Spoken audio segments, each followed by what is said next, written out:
మీ స్వర్ణక్క shooting టైంలో నేను కూడా వచ్చా. ఇప్పుడు రోజా అవును. బాగా ఫైర్ బ్రాండ్ కింద. అంటే ఆ మార్పు అసలు రోజాలో మీరు ఎక్స్పెక్ట్ చేసిన మేము ఎక్స్పెక్ట్ చేయలేదు ఎప్పుడు. అంతలా మార్పు వచ్చి ఆవిడ మినిస్టర్గా అవటం, ఇలా అవటం, దాని గురించి రోజా గురించి మీరు ఏం చెప్తారు? ఏం లేదు, మనిషికి ఒక యాస్పిరేషన్ ఉంటుంది. ఆ అమ్మాయికి ఎందుకు వచ్చిందో తెలియదు రాజకీయంగా. మొదట తెలుగుదేశంలోకి వెళ్ళినప్పటి నుంచి అప్పట్లో నేను వద్దని చెప్తా ఉండేవాడిని, ఎందుకు నీకు రాజకీయాలు అని చెప్తా ఉండేవాడిని. బట్ అమేజింగ్, తెలుగుదేశంలోకి వెళ్ళి తెలుగుదేశంలో ఏదో ఒక మహిళా నాయకురాలు ఏదో అయ్యింది కొంతకాలం. అక్కడి నుంచి ఈ పార్టీలోకి వచ్చింది, ఈ పార్టీలోకి వచ్చినాక ఎమ్మెల్యే, ఎంపీ, మినిస్టర్ అయిపోయింది. బాగుంది. సినిమా వాళ్ళు రాజకీయాల్లోకి వెళ్ళటం, రాజకీయ నాయకులు సినిమా వాళ్ళని విమర్శించడం, దాని గురించి.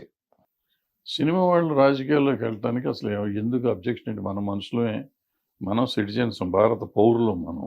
సో ప్రతి పౌరుడికి మన కాన్స్టిట్యూషన్ ప్రకారం ఏ పనైనా చేసుకోవచ్చు. ఎక్కడైనా, ఏ రాష్ట్రంలో అయినా, ఎక్కడైనా, దేశంలో ఎక్కడైనా కాన్స్టిట్యూషన్ నెంబర్ ఏదో ఉంది, 1920 ఏదో ఉంటుంది. దాని ప్రకారం నేను ఏ పనైనా ఎక్కడైనా చేయొచ్చు చట్టబద్ధంగా. సో నేను రాజకీయాల్లోకి నేను వెళ్ళే అర్హత నాకు ఉంది. నాకంటే సినిమా ఇండస్ట్రీలో ఉన్న ప్రతి మనిషికి ఉంది, ఇక్కడ ఈ సిటిజన్ ఆఫ్ ఇండియా కాబట్టి. ఇకపోతే రాజకీయ నాయకులు సినిమా వాళ్ళని అనటానికి వాళ్ళకి అర్హత లేదు. సినిమా వాళ్ళు కేవలం వ్యాపారం చేసుకుంటానికే వచ్చారు ఇక్కడికి. ఇంకొకటి ఏంటంటే వీఆర్ డ్రీమ్ మర్చెంట్స్, అంటే మనల్ని కళలు అమ్ముకునేవాళ్ళం. రాజకీయ నాయకులు స్వార్థంతో వాళ్ళు త్యాగం చేస్తానికి వచ్చారు. వాళ్ళ జీవితాలు త్యాగం చేసి ప్రజల జీవితాలు కాపాడటానికి. అంటే మన కళలు వాళ్ళు సాకారం చేయాలి, మన కళలు నిలబెట్టేవాళ్ళు. సో వాళ్ళు మూసుకుని వాళ్ళ పని వాళ్ళు చేసుకుంటూ ఉండాలి. నేను డబ్బు తీసుకున్నానా తీసుకోలేదా అడుగుతానికి వాడేవాడు. వాళ్ళ విజయసాయి రెడ్డి గారు జూలై 28వ తారీఖున రాజ్యసభలో మాట్లాడింది తప్పది. నేను ఆ రోజు చెప్పాను కదా, ఫస్ట్ మీరే స్పందించారు దాని మీద. ఇమీడియట్ గా స్పందించాను. అవును. మీకేం అధికారం? ఇప్పుడు విజయసాయి రెడ్డి గారిని నేను ఆ రోజు అడిగాను, ఈ రోజు అడుగుతున్నా. ఇవాళ 360 మంది అంతమంది కోటీశ్వరులు ఉన్నారు పార్లమెంట్లో. వీళ్ళందరికీ ఎందుకండి ఫ్రీగా ఇస్తున్నారు? వీళ్ళందరికీ జీతాలు ఎందుకు ఇస్తున్నారండి?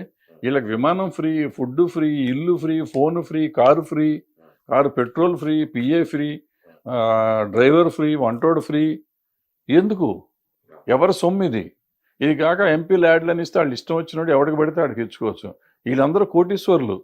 వాళ్ళు చివరికి పార్లమెంట్లో టీ తాగుతుంటే మనం ఇక్కడ బయటకు మనం 3 రూపాయలు తాగితే వాళ్ళు రూపాయికి టీ ఇస్తారు. వాళ్ళు అంత అడుక్కుంటున్నారా? అది తగ్గించమని అడిగారు వీళ్ళు. ఏమండి మేమంతా కోటీశ్వరులు. ఇప్పుడు ఆయన ఏమన్నాడు, మన ప్రజల సొమ్ముతో సినిమాలు తీసేసుకుంటున్నారు వీళ్ళు, సినిమా వాళ్ళు 100 కోట్లు తీసుకుంటున్నారు కాబట్టి వాళ్ళు కన్సిడర్ చేసి వాళ్ళు తగ్గించాలి రెమ్యునరేషన్. నేను అడుగుతున్నా, ఇప్పుడు మా సొమ్ముతో మీరు అందరూ దీంట్లో తింటున్నారు, ప్రతి రూపాయి ఫ్రీగా తీసుకుంటున్నారు. ఈ ఫ్రీలు తీసేయండి, జీతం తీసుకోండి, జీతాన్ని వద్దంట్లో. అప్పుడు ఇంకా ఎక్కువ తీసుకుంటారు, లంచాలు అప్పుడు లంచాలు ఎట్టగా తీసుకుంటున్నారు? లంచాలు మానుతున్నారా ఏంటి వీళ్ళు? నేను లంచాల గురించి మాట్లాడతలా. లంచం ఇది కాదు, ఎందుకంటే లంచం అది వెనక నుంచి వస్తుంది కాబట్టి దాని గురించి మాట్లాడతలా. తీసుకునే వాళ్ళు తీసుకున్నారు, లేనివాళ్ళు లేరు. నేను అనేది ఏంటంటే ఈ ముందు నుంచి వచ్చేవి ఉన్నాయి, ఇప్పుడు త్యాగం చేయాలి కదా. నన్ను త్యాగం చేయమంటున్నావు నువ్వు. నేను బిజినెస్ చేసుకునేవాడిని, నేనేమి దీనికి రావట్లా. నాకు వచ్చే ప్రతి రూపాయి నేను సంపాదిస్తే టికెట్ కొంటే టికెట్ మీద వచ్చే రూపాయిలో 10 పైసలే ప్రొడ్యూసర్కి వస్తుంది. అంటే ప్రొడ్యూసర్ పిచ్చోడా? ఓ హీరోకి 100 కోట్లు 200 కోట్లు ఇస్తానికి అతను ఎన్ని 10 పైసలు వసూలు చేసుకుంటే అతను డబ్బు వస్తుంది? అంత కష్టమైన వ్యాపారం చేస్తూ ఇతనికి 100 కోట్లు ఇస్తున్నాడంటే అది ఎంత ఆలోచించిస్తాడు? అంత పిచ్చోడే ఇవ్వడు కదా. మరి అటువంటి వ్యాపారం చేస్తున్న వాళ్ళని ఇక్కడ నువ్వు ఏమీ చేయకుండా ఎలక్షన్లో గెలిచిపోయి మా సొమ్ముతో మిమ్మల్ని ఉద్ధరిస్తామని చెప్పి వచ్చి మొత్తం ఫ్రీగా తీసుకుంటూ దేశాన్ని దోసుకు తింటా ఉంటే మిమ్మల్ని గురించి మేము మాట్లాడాలా, మమ్మల్ని గురించి మీరు మాట్లాడాలా? ఎవరు మాట్లాడాలి? సినిమా వాళ్ళ గురించి రాజకీయ నాయకులు మాట్లాడాలి, రాజకీయ నాయకుల గురించి సినిమా వాళ్ళు యాజ్ ఇట్ ఈస్గా ప్రజలు. సినిమా వాడైనా కానీ ప్రజ. నేను రాజకీయ నాయకుడిని తిట్టే హక్కు నాకు ఉంది, కానీ నేను వ్యాపారం చేసుకునేవాడిని తిట్టే హక్కు, నేను తప్పు చేశానుకో, నేను ఇన్కమ్ ట్యాక్స్ ఎగ్గొట్టాను, లేకపోతే దొంగ రవాణా చేశాను, లేకపోతే ఏదో ప్రాసిక్యూషన్ చేశాను, నా మీద కేసు పెట్టినావు. చట్టరీత్యా ఏదంటే అది పెట్టుకోవచ్చు. చట్ట వ్యతిరేక చర్య నేను చేస్తే మాట్లాడే హక్కు నీకుంది. నా జీతాన్ని గురించి మాట్లాడే హక్కు నీకే ఉంది. నీకేమన్నా ఉంటే గట్టిగా మాట్లాడాలంటే, అయ్యో అండి సినిమాల ఇండస్ట్రీలో కార్మికులకు తక్కువ ఇస్తున్నారండి అని చెప్పు. అది నిజమే, నిజం అయ్యి ఉంటే అది నిజం అబద్ధం మేము చెప్తాం. అంతే తప్ప వాడని తీసుకున్నాడు వీడిని తీసుకున్నాడు నువ్వే ఓడిపోయా, నువ్వు తీసుకునే దాని గురించి మాట్లాడు. నేను I would have been happy అండి. ఆయన ఏమండి మనంతా డబ్బు ఉన్నవాళ్ళం ఇంత తీసుకుంటున్నాం, ప్రజల సొమ్ము వేస్ట్ అయిపోతుంది, మనం ఇవన్నీ క్యాన్సిల్ చేద్దాం అని ఒక మాట అని ఉంటే అసలు ఆయన కాళ్ళకి దండం పెట్టేవాడిని. అంటే ఆయన విజయసాయి రెడ్డి అలా మాట్లాడినప్పుడు మీలాంటి వాళ్ళు అరా కొర మాట్లాడారు. ఇంకా ఒకసారి ఆ ఫంక్షన్ లో చిరంజీవి గారు మాట్లాడేటప్పటికి వరుసగా మీద పడిపోయారు పొలిటికల్ అందరూ కూడా, పొకోడి గాళ్ళు అని ఇట్లా రకరకాలుగా కామెంట్ చేయడం. ఎందుకు పరిశ్రమ నుంచి ఎవరు స్పందించలేకపోయారు? మనకి సిగ్గులేదు, మనకి సిగ్గులేదు.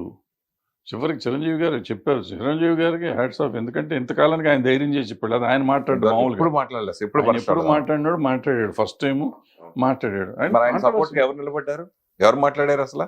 నేను ఆయనకి పర్సనల్ గా చెప్పా, ఏమంటే మీకు ఎవరు రారు, ఆయన సీఎం దగ్గరికి వెళ్ళినప్పుడు చెప్పి ఎవరు రారు మీరు ఇంట్లో ఇన్వాల్వ్ అవుద్దని ఆయనకి చెప్పాను. ఆయన కోపం వచ్చింది. సీఎం దగ్గరికి వెళ్ళారు వీళ్ళందరిని తీసుకుని, ఆ రోజే చెప్పా మీరు ఇందులో ఏలు పెట్టొద్దు, ఇది ఇదేంటి తేనె తుట్టిది, మిమ్మల్ని కరుస్తే తప్ప ఎవరు రారు మీ దగ్గరికి అని చెప్పాను ఆయనకి. అడగండి మీరు, నేను చెప్పలేదు చెప్పానో లేదు అడగండి. ఓకే ఓకే ఓకే చెప్పాను. ఆయన చెప్పారు రారు, ఎందుకు వస్తారు వాళ్ళు, వాళ్ళ అవసరానికి చిరంజీవి గారిని వాడుకుంటారు, మామూలుగా కాదు అసలు వాళ్ళు వాడుకుంటారు. ఈయన అమాయకుడు పడిపోతూ ఉంటాడు. చెప్పానండి ఆయన చెప్పా, నా బాధ్యతగా నేను చెప్పాను. నాకు సంబంధం లేదు ఇక ఎంత మనకేం, నన్ను ఇంట్లో మనిషిం కాదు, కట్టేసి వెళ్తానికి వీల్లేదు అనలేం కదా. మనకు ఇప్పుడు మామూలుగా మనలో మనకి కొంచెం శత్రుత్వంగా ఉంటాం. ఒక పార్టీలో కొంతమంది ఉంటారు, ఇంకో పార్టీలో కొంతమంది ఉంటారు. టీడీపీలో కొంతమంది ఉండొచ్చు, వైసీపీలో కొంతమంది ఇంకా వీళ్ళు మళ్ళీ ఇప్పుడు పోసాన్ గారు లాంటి కానీ ఇటువంటి కాంట్రవర్సీ కానీ మాట్లాడడం, ఒకళ్ళు తిడతాం కానీ ఇంకోళ్ళు తిడతాం కానీ, సినిమా వాళ్ళకి గొడవ, ఆ రాజకీయాల వాళ్ళు సినిమాలు కొట్టుకోవడం, దెబ్బలాడుకోవడం, వాటి గురించి మీరేం చెప్తారు? అంటే నేను వాళ్ళు సినిమా వాళ్ళుగా నేను కన్సిడర్ చేయను, బయట తిట్టుకోవటం మొదలెడుతుంది. ఎందుకంటే ఇతను ఎక్కువ అతను తక్కువ అనేది లేదు, అందరూ అదే మాట్లాడుతున్నారు. ఆ భాష మన బాగలేదు, చండాలంగా ఉంది భాష. ఈ భాష చండాలంగా ఉంది, మాట్లాడే తీరు బాగోలేదు, ఒకళ్ళనొకళ్ళు తిట్టుకోవటం బాగలేదు, ఒక పద్ధతి బాగలేదు. ఈ సంస్కారహీనంగా ఉన్న వాళ్ళు ఏ పార్టీ వాళ్ళైనా పర్లేదు, ఏ పార్టీ వాళ్ళైనా చండాలంగా ఉంది. అది సినిమా వాళ్ళల్లో ఉండటం చాలా బాధపడాలి మనం. ఎందుకంటే మనం జనానికి ఒక ఎంటర్టైన్మెంట్ పంచడానికి వచ్చాం తప్ప మనం ఏం చేస్తాం లేదు. వీళ్ళు అవకాశం ఉంటే ఎంటర్టైన్మెంట్తో పాటు ఎన్లైటన్ కూడా చేస్తానికి వచ్చాం. ప్రజల్ని ఆలోచింపజేసేవాళ్ళం మనం, ప్రజలకి ఎంటర్టైన్మెంట్ ఇచ్చేవాళ్ళం మనం. చాలా తక్కువ డబ్బులతో ఎంటర్టైన్మెంట్ ఇచ్చి ఎన్లైటన్ చేయగలుగుతున్నాం. అటువంటి మనం ఈ ద్వేషభావాన్ని ఎప్పుడైతే పెంచుతున్నామో, ఆ సినిమాల్లో కానీ బయట కానీ, అది చాలా తప్పు. అది అవసరం లేదు మనకి. ఇప్పుడు ప్యారడీలు తీయటం వేరు, లేదంటే ఓ సినిమాలో మనం ఇప్పుడు రామారావు గారి మీద వాళ్ళు తీశారు, ఎవరు మన కృష్ణ గారు వాళ్ళు తీశారు. యాస్టర్ వాళ్ళు కనపడితే రామారావు పిలిచి ఏం బ్రదర్ బాగా చేశారు అన్నారు ఆట. సో అలా ఉండాలి మనం కూడా, అంత స్పోర్టివ్గా ఉండాలి. అది వదిలిపెట్టి వాళ్ళు బూతులు తిట్టి, వాళ్ళు తిట్టారు కదా అని మనం వాళ్ళని బూతులు తిట్టి ఎక్కడికి వెళ్తాం? సంస్కారం ఎక్కడికి పోతుంది? మన మనుషులమా ఇంకేమన్నా? అసలు అర్థం కావట్లేదు. సిగ్గుపడాల్సిన విషయం అది. ఎవరైనా కానీ, ఒక పర్టికులర్ పేరు కాదు, మనం చాలామంది ఉన్నారు, అనవసరం పేర్లు ఎత్తడం. మీరెందుకు రాజకీయాలకు దూరంగా ఉన్నారు? మనకు రాజకీయం వస్తున్నాం, ఇట్లా మాట్లాడితే ఎవడిస్తాడు మన రాజకీయంలో? ఎవరు పార్టీ సపోర్ట్ గాను అంటే ఒకటిగా ప్రాబ్లం ఏంటంటే నా ఇష్టాలు ఉంటాయి నాకు. ఇప్పుడు నేను ఫర్ ఎగ్జాంపుల్ నేను చెప్తాను, ఇప్పుడు చిరంజీవి గారి విషయం నాకు చెప్పాను, నేను ఇది రైట్ అని చెప్పాను, అది తప్పు అని చెప్పాను. నేను ఒక చోట ఉండి వాళ్ళని రైట్ తప్పు అంటే ఒప్పుకోరు, ప్రతిదానికి రైట్ అంటేనే ఒప్పుకుంటారు ఎవరైనా కానీ. ఈ సమాజం వాళ్ళు ఎట్టా ఉందంటే, నేను అన్నిటికీ కొడతాం, చిడతల్లాగా తయారైతే బాగుంటుంది. మంచి ఏంటి చెడు ఏంటి అని చెప్తే ఎవరికి నచ్చదు. సో పొలిటికల్ పార్టీ కూడా సేమ్ ప్రాబ్లం అవుతుంది. అంటే మీకు భవిష్యత్తులో ఎవరైనా ఆఫర్ చేస్తే మీరు రాజకీయాలు? ఆల్రెడీ ఆఫర్ చేశారు, నేను ఎప్పుడు దాన్ని పెద్ద ఇంట్రెస్ట్ చూపించలేదు. ఎందుకనంటే ఇదే చెప్తున్నా కదా, ఇదే ప్రాబ్లం. రకరకాలు ఉన్నాయి నాకు. సమస్య అంటే ఆన్ రికార్డ్, నేను ఆన్ కెమెరా నేను కొన్ని చెప్పకూడదు. ఈ మధ్యన అప్పుడప్పుడు సడన్ గా మీరు కొంచెం అంటే ఆ సందర్భం మాట్లాడినా మీరు మాట్లాడేది బాగా వైరల్ మొత్తం రివర్స్ అవటం, కాంట్రవర్సీ అయిపోవడం, కాంట్రవర్సీలు ఇరుక్కుపోవడం, అట్లా రీసెంట్గా మొన్న జరిగిన ఛాంబర్ ఎలక్షన్స్ కూడా ఏంటి ఎంత దారుణంగా ఉంటుందని మీరు అలా చెప్పడము, అది చాలా మంది బాధపడ్డారు ఆ విషయాల్లో. అది ఎందుకు అట్లా మీరు ఎందుకు మాట్లాడారు? బాధపడుతుంది దాంట్లో? ఎందుకు బాధపడాలి? ఛాంబర్ మనం ఎందుకు పెట్టుకున్నాం? ఛాంబర్ ఎందుకు పెట్టుకున్నాం? సినిమా ఇండస్ట్రీలో ఉన్న అన్ని శాఖలకి మంచి చేయటానికి పెట్టుకున్నాం. అవును, మీరు కూడా ఛాంబర్ చేశారు కదా. చేసాం. దాన్ని ఎందుకు పెట్టుకుని దాన్ని వదిలిపెట్టి ఆ పబ్లిసిటీ ఏంటి, ఆ క్యాన్వాసింగ్ ఏంటి, ఆ డబ్బులు ఏంటి, ఆ ఖర్చు ఎంత పెట్టారు, ఆ వెనక పోస్టర్స్ ఎంత పెట్టారు, ఎవరి కోసం పెడుతున్నాం? ఏం చేస్తానికి అక్కడ ఏమైనా ఉందా? డబ్బులు ఉన్నాయా? దోసుకెళ్తానికి వచ్చాం మనం? ఎందుకు బాధపడకూడదా? కోప్పడకూడదా దానికి? పడచ్చు కొంతమంది, అది బాధిస్తుందని. వాళ్ళు బాధపడ్డారంటే వాళ్ళకి ఏముందో మరి. వాళ్ళు వేరే ఆలోచన ఉండకపోతే నేను చెప్తున్నానమ్మా, ఒకవేళ ఎవరన్నా అట్లా నన్ను గురించి అనుకుని ఉండుంటే, అన్నట్టు నా నోటీస్కి అయితే రాలేదు, ఒకవేళ నిజంగా అనుకుని ఉంటే వాళ్ళకి వేరే చింతన ఉండి ఉంటుంది. అక్కడ ఏదో డబ్బులు దొబ్బుతానికి వెళ్ళి ఉంటారు, వాళ్ళ ఆలోచన ఉండి ఉంటుంది. అవకాశం లేదు కదా అసలు. ఉందేమో వాళ్ళకి, మనకేం తెలుసు? ఎందుకు బాధపడాలి? నేను ఏమన్నాను, డబ్బులు వేస్ట్ చేయటం ఎందుకు? మనం అంతా చూసిన వాళ్ళమే కదా, అంతంత డబ్బు ఎందుకు ఖర్చు పెట్టాలి? ఇంత డబ్బు ఖర్చు పెట్టే బదులు మనం 1000 రూపాయలు పెన్షన్ ఇస్తే పాపం ప్రొడ్యూసర్ లైన్లో వచ్చి తీసుకుంటున్నారు కొంతమంది. ఎగ్జిబిటర్లు ఇబ్బందులు పడుతున్నారు, డిస్ట్రిబ్యూటర్లు ఇబ్బంది పడుతున్నారు. అందరికి 1000 రూపాయలు 2000 రూపాయలు ఇవ్వాలనే పరిస్థితి కూడా ఉంది మన దగ్గర. నువ్వు ఆ రోజున ఖర్చు పెట్టిన దగ్గర 25-30 లక్షలు, 1 కోటి రూపాయలు కూడా అయ్యిందేమో నాకు తెలియదు ఖర్చులు మొత్తం అందరికి కలిపి. అంత డబ్బు అక్కడ డిపాజిట్ చేసి నువ్వు చాలా మందికి సేవ చేసి ఉండొచ్చు కదా. ఇప్పుడు నేను సేవ చేస్తానికి వస్తాననే కదా అక్కడికి వెళ్ళేది. ఇందాక నేను రాజకీయ నాయకులను తిట్టినట్టు ఛాంబర్లో సేవ చేయడానికి ఎందుకు వస్తున్నావు నువ్వు? ఇండస్ట్రీకి సేవ చేయటానికి, అంతే కదా. 24 కార్ప్స్ బాడీ కదా అది. ఇండస్ట్రీకి సేవ చేస్తానికి నువ్వు వచ్చినప్పుడు ఎందుకు డబ్బు ఖర్చు పెడుతున్నావు? ఏంటి నీ ఉద్దేశం ఏంటి? ఇండస్ట్రీ మంచి, ఇప్పుడు డబ్బు ఖర్చు పెట్టి నువ్వు నాయకుడు అవుదాం అనుకున్నా అయిపోయింది కదా. నువ్వు నీ ఇంటెన్షనే రాంగ్గా ఉంది అక్కడ.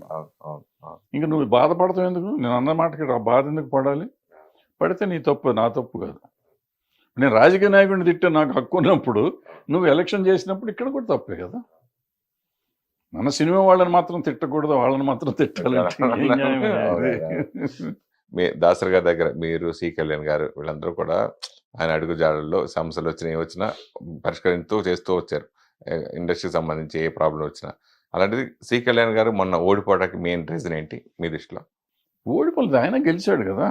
ఆయన గెలిచాడు. ఇప్పుడు అది ఎలక్షన్ అన్నాక మామూలే. ఇప్పుడు ప్రొడ్యూసర్స్ సెక్టర్లో ఆయన గెలిచాడు, అందరూ గెలిచారు. ప్రొడ్యూసర్ సైడ్ నుంచి ఈయన గెలిచాడు, ఆయన గెలిచాడు. వాళ్ళకి ఆయనకి మెజారిటీ ఉంది, ఆయన వచ్చాడు, అంత సింపుల్. దాంట్లో ఓడిపోవటానికి కారణం వేరే కారణాలు ఏమి ఉండవు. ఇప్పుడు అందరూ గ్రూపులు అయిపోయినాయి కదా, గ్రూపుల మీద అట్లా వస్తాం అంటే. ఒకళ్ళు ఓటమి ఒకళ్ళు గెలుపు కామనే కదా. అయితే కళ్యాణ్ గారు మీతో బాగా అవినాభావ సంబంధం కదా, ఆయన ఓడిపోవటానికి రీజన్ ఏంటి అన్నారు? రీజన్ ఏం లేదమ్మా, రాజకీయం. ఇదంతా రాజకీయం ఏముంటుంది? రాజకీయమే, ఎవరి రాజకీయం వాళ్ళకు ఉంటుంది. దాని గురించి ఏం మాట్లాడతాం మనం? మనకి నిజంగా నాకు పట్టించుకోవటం కూడా లేదు, 5 ఏళ్ళ నుంచి అది పట్టించుకోవట్లేదు. ఎందుకు అట్లా దూరంగా ఉంటాయి? ఎందుకు, ఏముంది దాంట్లో?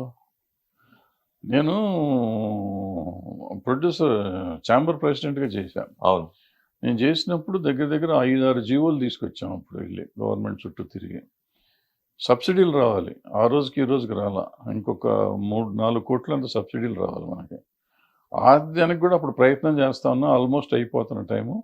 2 months 3 months extension general body meeting పెట్టి తిరుపతిలో జనరల్ బాడీలో యాక్సెప్ట్ అయిపోయింది 3 months ఎక్స్టెన్షన్కి. ఆ ప్రెసిడెంట్కి ఇంకో 3 నెలలు బాడీ అంతా ఉండేటట్టు, తర్వాత ఎలక్షన్ పెట్టేటట్టు. అక్కడి నుంచి తిరిగి వచ్చాం. తిరుపతి నుంచి తిరిగి వచ్చినాక కొంతమంది పెద్ద మనుషులు అంతా కలిసి రాత్రి హడావిడి చేసి 1 week or 10 days నోటీస్ ఇవ్వాల్సిందాన్ని కూడా బైపాస్ చేసి జనరల్ బాడీ మళ్ళీ పెట్టి ఎలక్షన్ పెట్టి తీరాల్సిందే, బరదాస్ దిగిపోవాల్సిందే అని చేశారు. సరే, నన్ను దింపేశారు. నన్ను దింపితే నాకు ఊడిందేం లేదు, నాకు పోయిందేమన్నా ఉందా? పోనీ సబ్సిడీ తెచ్చారు, ఈ రోజుకి రాలా. ఓకే, పాపం చాలా మంది అలా బలైపోయారు. 40 మందికి రావాలి 3 కోట్లు. ఇప్పుడు ఒక ప్రొడ్యూసర్ గారు వెళ్ళి కోర్టుకి వెళ్ళి ఆయనకు ఆర్డర్ వచ్చింది, 52% ఆంధ్ర గవర్నమెంట్, 48% తెలంగాణ గవర్నమెంట్ ఇవ్వాలని. ఆ జీవో చూసినాక నేను ఒక స్టేట్మెంట్ ఇచ్చి, ఈ రోజు వరకు ఎవరు ఇవ్వాలా, ఇంకా ఎవరు మాట్లాడతలా. నేను 3 సార్లు చెప్పాను దీని గురించి. ఆ గవర్నమెంట్ ఈ గవర్నమెంట్ అంటే చెరు 2 కోట్లు 2.5 కోట్లు అవుతుంది అంతే. ఓకే, ఈ 2 కోట్లు అనేది పెద్ద విషయం కాదు. వీళ్ళు ఇన్ని కొట్టుకునే బదులు మొన్న ఎలక్షన్లో ఖర్చు పెట్టిన డబ్బులు వీళ్ళకి ఇవ్వచ్చు, లేదనుకుంటే ఆ సీఎం దగ్గరికి ఈ సీఎం దగ్గరికి వెళ్ళి డబ్బులు ఇప్పించవచ్చు. 2 కోట్లు వాళ్ళకి పెద్ద అమౌంట్ కాదు వాళ్ళ గవర్నమెంట్కి. ఇటువంటివి చేయాలి కదా. ఈ ఏమీ చేయకుండా ఎదవ రాజకీయం చేసి వాడు ఉండకూడదు వీడు ఉండకూడదు, వీడిని నాశనం చేద్దాం వాడిని నాశనం చేద్దాం అనుకునే వాళ్ళు ఉన్న సమాజంలో మనం ఎందుకు దూరాలు ఏలెందుకు పెట్టాలి? నాకు అవసరం లేదుగా. ఇప్పుడు నేను చెడు చేస్తా అంటే నన్ను పంపించేవి, నేను మంచి చేస్తా అంటే మంచి చేస్తున్నాను వద్దనుకుంటే. ఆ రోజు ఆన్లైన్ చేయించాను నేను జియో, ఇది ఆన్లైన్ సేల్స్ ఉండాలని చెప్పి. ఆ రోజు ఆపారు. సబ్సిడీ కాదు, మన టికెటింగ్ ఆన్లైన్ టికెటింగ్. ఆ రోజు అప్పుడు నేను జియో తెచ్చేసాను ఆ రోజు. ఆ జియోలో అది మాత్రం పార్టిసిపేట్ చేయకుండా, అది ఇది చేయకుండా ఆపారు దాన్ని. ఇవాళ దాని గురించి మాట్లాడుతున్నారు. ఏంటి ఇదంతా? సో ఇటువంటి వాళ్ళ గురించి మనం ఎక్కువసేపు మాట్లాడుకోవటం, ఎక్కువ చేయటం అవసరం. అంటే ఇప్పుడు ప్రతి ఒక్కరికి ఒక ప్యాషన్గా అనుకోవచ్చు, లేదని అనుకోవచ్చు. మెయిన్ ఏంటంటే అన్నీ ఇప్పుడు పాన్ ఇండియా సినిమాలు అయిపోయినాయి బాగా ఎక్కువ. ఆ మోజులో కొంతమంది యంగ్ హీరోలు కూడా చాలామంది ఇది పాన్ ఇండియా సినిమా చేయాలని చెప్పేసి దర్శకులతో ఆ టైప్ కథలు మనం రెడీ చేయించుకోవడం, తర్వాత ప్రొడ్యూసర్ ప్రెషర్ వాళ్ళు చేయడం, చివరికి రిలీజ్ టైంకి వచ్చేటప్పటికి అది పాన్ ఇండియా సినిమాగా కాకుండా ఓన్లీ సౌత్ ఇండియా సినిమాలో రెండు తెలుగు తమిళ ఇట్లా చేయడం ఆగిపోవడం, రియల్గా అనుకున్నది మళ్ళీ ఇలా మారటం, ఇట్లా ఎక్కువ సంఘటనలు జరుగుతాయి. మనం చూస్తూనే ఉన్నాం దాని గురించి. అంటే అసలు పాన్ ఇండియా అని అనుకున్నవాడు ఒక డాష్ వాడు. పాన్ ఇండియా సినిమా తీస్తున్నానని చెప్తే వాడు డాష్ నా ఉద్దేశంలో. ఎందుకంటే నేను పుట్టక ముందు నుంచి సినిమాలన్నీ అన్ని భాషలో తీశారు. నా చిన్నప్పుడు భానుమతి గారు 3 భాషలో డైరెక్ట్ చేశారు ఒకేసారి. చండీరాణి అనుకుంటా, హిందీ, తెలుగు, తమిళ్ డైరెక్ట్ చేసి మొత్తం నీకు ఉండాలి, నా దగ్గర ఇస్తాను నేను. భారతదేశం అంతా, అఖండ భారతదేశంలో రిలీజ్ అవుతున్నాం చిత్రం అని చెప్పి ఆ రోజు 52, 54 ఎప్పుడో ప్రాంతంలో. అంటే అది పాన్ ఇండియా అనే అర్థం. Pan India అనేగా. పాతాళ పేరు హిందీలో ఎన్టీ రామారావు చేశారు. అవును. ఎన్ని సినిమాలు, తమిళ్లో సినిమాలు ఎన్ని ఉన్నాయి, తెలుగులో సినిమాలు ఎన్ని ఉన్నాయి, రోజా ఏంటి, బొంబాయి ఏంటి, ప్రేమికుడు ఏంటి, ఇవన్నీ సినిమాలు వచ్చేసినాయి కదా, సూపర్ డూపర్గా చేసినాయి. అయితే అప్పుడు లేని పాన్ ఇండియా ఇవాళ కొత్తగా ఎందుకు వచ్చింది? ఊరికే మాట మారింది కాబట్టి మారుస్తున్నాం మనం అంతే. ఒకటి. రెండో పాయింట్, ఇప్పుడు నేను చెప్పిన సినిమాలన్నీ ప్లస్ ఇప్పుడు ఆడిన సినిమాలు, పాన్ ఇండియా అనేది ఎప్పుడు వచ్చింది? బాహుబలి తర్వాత KGF, RRR కదా. ఈ 3 సినిమాలు అంతకు ముందు సినిమాలు. కానీ ఇది ఏదైనా పాన్ ఇండియా కోసం తీసిన సినిమాలు. హిట్ టీవీ యాప్, ఇందులో short news, live news, entertainment shows, movies, digital magazines తో పాటు మీ జిల్లా వార్తలను కూడా ఫ్రీగా చూడొచ్చు. అంతేకాదు KG నుంచి PG వరకు విద్యార్థులకు స్కాలర్షిప్ కూడా అందిస్తున్నాం.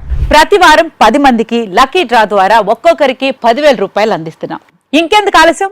వెంటనే హిట్ టీవీ యాప్ ని డౌన్లోడ్ చేసుకుని ఫ్రీగా ఎంటర్టైన్మెంట్ పొందండి. Hit TV app. Hit TV app. Please download hit TV app. Hit TV app ని ఫ్రీగా డౌన్లోడ్ చేసుకొని ఎంజాయ్ చేయండి. మీకు నచ్చిన ఎంటర్టైన్మెంట్ కోసం హిట్ టీవీ యాప్ ని ఫ్రీగా డౌన్లోడ్ చేసుకొని ఎంజాయ్ చేయండి. హిట్ టీవీ యాప్ ని డౌన్లోడ్ చేసుకుని ఆస్వాదించండి, ఆశీర్వదించండి. ఇంతమంది సెలబ్రిటీలు హిట్ టీవీ యాప్ ని డౌన్లోడ్ చేసుకోండి అని చెప్తున్నారంటే ఎంత మంచి యాప్ ఆలోచించండి. అమెరికాలో చదవాలనుకునే వాళ్ళకి విశ్వసనీయమైన పేరు మన శౌర్య కన్సల్టెన్సీ. UK లో 1 year masters, UK లో 1 year masters, 2 years work permit up to 5 years visa. Contact Saurya Consultancy. Contact 89851 89851.